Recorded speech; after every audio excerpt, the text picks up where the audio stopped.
Today is a first alert severe weather day as we're tracking the heat and humidity, and Defender also tracking some showers and thunderstorms, some of those very heavy rain producers. A pilot was injured but walked away from the wreckage after crash landing his plane here in Boyle County. People across the Commonwealth are helping families in Johnson County. Tracking, alerting, protecting. WKYT News starts now with First Alert Weather. More rounds of storms are here. Thanks for watching WKYT. I'm Kristen Kennedy. We're tracking more rain chances and a heat advisory for several areas right now. We begin with meteorologist Jim Caldwell on this First Alert Severe Weather Day. That's right, Kristen. We've got all kinds of things kind of combining and running at us right now as we have the heat and humidity for most of us. We're talking heat index values around 100 right now in a lot of locations. And then the severe thunderstorm threat, which we're tracking out there right now across parts of Fleming and Rowan counties. Not only is it a severe thunderstorm, it's a slow-moving thunderstorm over saturated ground again. While this is just one lone renegade thunderstorm that's out there, it's still producing a lot of lightning and some very heavy rains across southern sections of Fleming County, and now more so into Rowan County, as it has been over the past little bit. Here's what we have as far as the warning is concerned. It's a severe thunderstorm. It runs through 6:15. The bulk of it now shifting more so into Rowan County, still to the north of Moorhead, but that heavy rain is on its way, and it will quickly cool things down. That's the only thing you get from it. It will cool it down, but immediately after, it's going to be very muggy again, so we're watching for that. The rest of us dealing with the heat. These are actual air temperatures throughout the entire area. Upper 80s, low 90s, a very common sight, and that will continue into the day tomorrow as well. We'll take a closer look at all of this and track it hour by hour coming up in just a few minutes. Jim, thank you. We'll get back to our team weather coverage in just a minute, but first we are tracking a developing story out of Boyle County. Emergency crews took a man to the hospital after his plane crashed in Junction City. Emergency management leaders tell us the pilot crashed beside a home on Simpson Lane around 1:30 this afternoon. WKYT's Garrett Weimer is there figuring out what led up to the crash. He has our top story at 6. And Garrett, we're hearing crews are surprised the damage didn't turn out worse. Yeah, that's true, Kristen, and you can see behind me just why that's the case. The emergency management director here in Boyle County says the pilot ran into engine trouble not far from the airport here in Junction City and realized he needed to put the plane down. Now I'm going to step out of the shot here so you can just get a better look at what we're looking at here. The emergency management director says the pilot crash landed the plane and ended up beside this empty house here on Simpson Lane.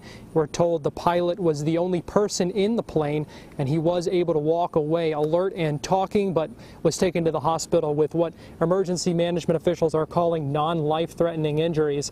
The plane did take down some power lines as well, and crews have been out here this afternoon after the power was knocked out to some homes here in the area. But other than that, there was no damage to homes here on Simpson Lane.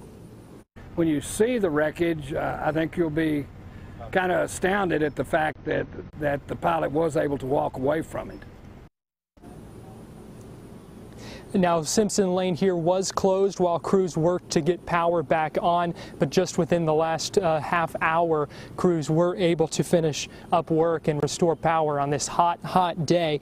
Wilder says law enforcement has secured the scene here, and this wreckage, this site will actually stay like this over the weekend until the FAA and the NTSB will be here on Monday to investigate just what happened and what caused the crash. Live in Boyle County, Garrett Weimer, WKYT. We will post the latest information on the wreck on WKYT.com. Now back to our weather team coverage. Cleanup continues in Johnson County, and many people across the Commonwealth are reaching out to help families who lost everything. WKYT's Hillary Thornton talked to one group collecting donations today in Laurel County. Folks throughout the state continue to come up with ways to help the flood victims in Johnson County, especially all of their neighbors throughout eastern Kentucky, and that includes a group right here in Laurel County. Watching the scenes of devastation and hearing the stories of heartache coming out of Johnson County knowing many families are left with nothing. Picking up their silverware, their family photos, everything just off the creek banks. Thank you.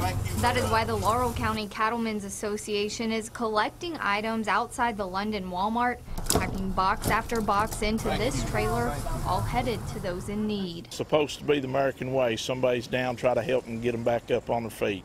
The help coming from a community that knows a thing or two about picking up after strong storms. Seeing the devastation up there and knowing what we faced down here in Laurel County last spring, it sort of put us in perspective of what they were going through. Knowing the need there is now even greater, and knowing that in a time like this, they must all pull together. I think people understand now that this could happen to any of us at any time, and anything that we can do to help each other just makes us stronger as a community. And I think that shows a whole lot about the folks in the local community as well as Kentucky as a whole. The group plans to haul all of the items they collect here to Johnson County first thing in the morning. In Laurel County, Hillary Thornton, WKYT. The group also received monetary donations today. They'll use those funds to buy more supplies. A few families staying at a hotel in Madison County managed to make it out safely after the roof caught fire. The fire started at the Econo Lodge on Paint Lick Road around midnight. Firefighters say when they got there, the roof above the lobby was on fire. They evacuated the hotel. No one was injured. Firefighters believe a neon light started the fire when it malfunctioned. And in Garrett County, a woman managed to escape her burning home this morning. That fire started on Galilee Road around 4 a.m. Crews believe the flames started in the living room. They were not able to save the home. Lexington police are trying to track down an inmate who didn't return from work release. Rodney Bowman was supposed to come back Friday night, but Lexington jail leaders say he never did.